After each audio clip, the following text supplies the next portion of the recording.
여러분 안녕하십니까? MBC 뉴스데스크 계속해서 대전, 세종, 충남 소식 전해드립니다.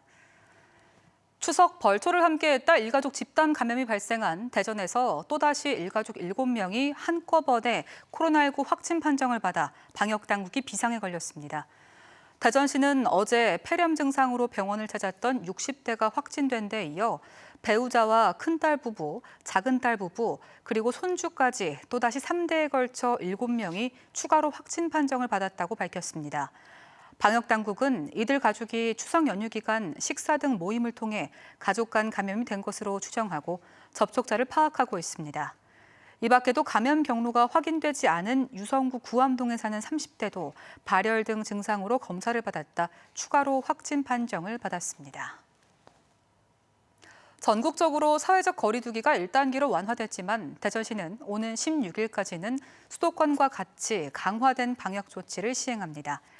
대전시는 추석 벌초 관련 집단 감염이 산발적으로 발생하고 있는 상황을 고려해 실내 50명, 실외 100명 이상 모임을 자제하고 클럽 등 고위험 시설에서는 4제곱미터당 1명으로 인원을 제한하는 등 추가 강화된 조치를 적용하고 소모임 종교 활동과 다단계 등도 집합 금지를 유지하기로 했습니다. 거리두기 1단계 하향 조정으로 스포츠 경기는 30%까지 관중 입장이 가능해지고 제한된 대면 예배도 허용됩니다. 지난 한 해 노인 보행자 교통사고가 12,000여 건이 발생하고 사망자 수가 하루 2명에 달할 정도로 노인 교통사고가 크게 늘고 있습니다. 특히 초고령화 사회로 접어들고 있는 만큼 교통사고에 취약한 노인들의 안전한 보행 환경 마련이 시급합니다. 김광현 기자가 취재했습니다.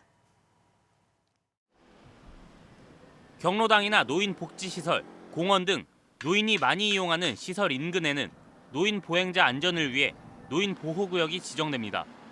차량 속도가 시속 30km로 제한되고 주정차가 금지되지만 현실은 어떨까요? 대전 서구의 한 노인 보호구역.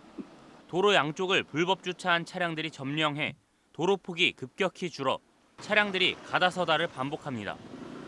보호구역 내 제한 속도를 어기는 차량도 쉽게 눈에 띕니다. 이런 경우도 지금 그냥 달리시잖아요. 그러면 그럴 경우 이제 할머니들이 지나가시면 그냥 이거 못 보고도 그냥. 지난해 보행 중 교통사고로 사망한 사람은 1,300명. 이 중 절반 이상인 743명이 만 65살 이상 노인이었습니다. 매일 노인 2명이 보행 중 교통사고로 숨지는 셈인데 지난해 노인 보행자 사고는 12,000여 건으로 4년 전보다 700건 이상 늘었습니다. 지난해 기준 어린이 보호구역은 전국적으로 16,000여 곳이 넘게 지정됐지만 노인 보호구역은 1,900여 곳에 그치고 있습니다. 특히 노인 보호구역 내 설치된 CCTV는 대전 충남에 단 8곳, 세종에는 그나마 한 대도 없습니다. 노인 보호구역은 지정 숫자도 작고 대신에 사고는 굉장히 많습니다. 그런데 이 노인 보호구역에 대한 CCTV 등 예산은 현저하게 적기 때문에 향후 보호구역도 확충해 나가고 유명무실한 노인 보호구역의 실효성을 높이려면 경로당, 노인 복지시설, 생활체육시설 등에 한정돼 있는 지정 대상을 확대하고 불법 주정차 단속도 강화해야 합니다. 어르신들이 자주 다니는 노인 전문 병원이나 재래시장, 그리고 어르신 주거 비율이 높은 마을 단위 지역까지 노인 보호구역을 확대 설치해야 합니다. 내년 노인 보호구역 개선에 배정된 국가 예산은 불과 60억 원. 고령자 교통 안전에 대한 인식부터 개선되지 않으면 노인 교통사고는 해마다 늘어날 수밖에 없습니다. MBC 뉴스 김광현입니다. 농사를 지으며 장애인이나 노인 등 사회적 약자들의 마음을 치유하는 사회적 농업이 각광을 받고 있는데요. 청년들이나 귀농인들의 정착을 돕고 일자리도 창출하는 등 농촌의 생기를 불어넣는 새로운 길로 주목받고 있습니다. 조형찬 기자가 보도합니다. 김화천 씨는 요즘 협동조합 농장에서 일하며 마음의 안정을 찾았습니다. 하루 4시간, 주 5일 일하면서 조합원들과 가족처럼 지내다 보니 요양시설에 있을 때보다 자존감을 되찾고 행복 지수도 높아졌습니다. 안정도 되고 또 집에만 있으면 막 처지니까 와서 하는 게 나은 것 같아요. 재밌어요. 귀농 교육이 한창인 또 다른 농장. 청년들이 부지런히 쌈 채소를 수확하고 있습니다. 서울에서 2주간 농업을 배우러 온 학생도 있고 수년간의 활동을 통해 아예 농촌 정착에 성공한 청년들도 있습니다.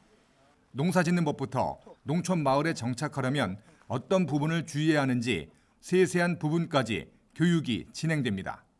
농사를 지으면서도 좀 배울 것도 배워보고 그다음에 지역 문화도 같이 만들어가고 그러려면 사람이 필요하잖아요. 젊은 사람들이 같이 어울려가지고 뭔가 만들어가고. 장애인이나 노인, 이주민 등 사회적 약자들의 마음을 치유하며 일자리를 제공하고 귀농을 희망하는 청년들의 정착을 돕는 사회적 농업이 최근 관심을 모으고 있습니다. 충남에서는 홍성군이 유일하게 거점 농업으로 지정됐는데 지난 2018년 전국에 9곳에 불과하던 행복농장은 지난해 20곳, 올해 30곳으로 급증했습니다. 농업 활동을 하면서 일자리를 만들어 줄 수가 있고 그리고 또 정신적으로도 뭔가 힐링이나 치유나 뭐 이런 효과도 있을 수가 있고요. 고령화, 저출산으로 소멸 위기로까지 몰린 농촌에 활력을 불어넣고 사회적 약자에게는 일자리와 마음의 치유까지 담당하는 사회적 농업이 주목받고 있습니다. MBC 뉴스 조형찬입니다. 어제 오전 10시 반쯤 당진시 순성면의 한 도금 공장에서 수소가스가 폭발해 근로자 65살 A씨가 숨지고 34살 B씨가 다쳐 병원으로 옮겨졌습니다. 경찰과 소방당국은 이들이 도장 작업을 한 뒤 기계 내부를 확인하기 위해 강판을 자르는 과정에서 내부에 있던 가스가 폭발한 것으로 보고 정확한 사고 원인을 조사하고 있습니다. 지금까지 대전이었습니다.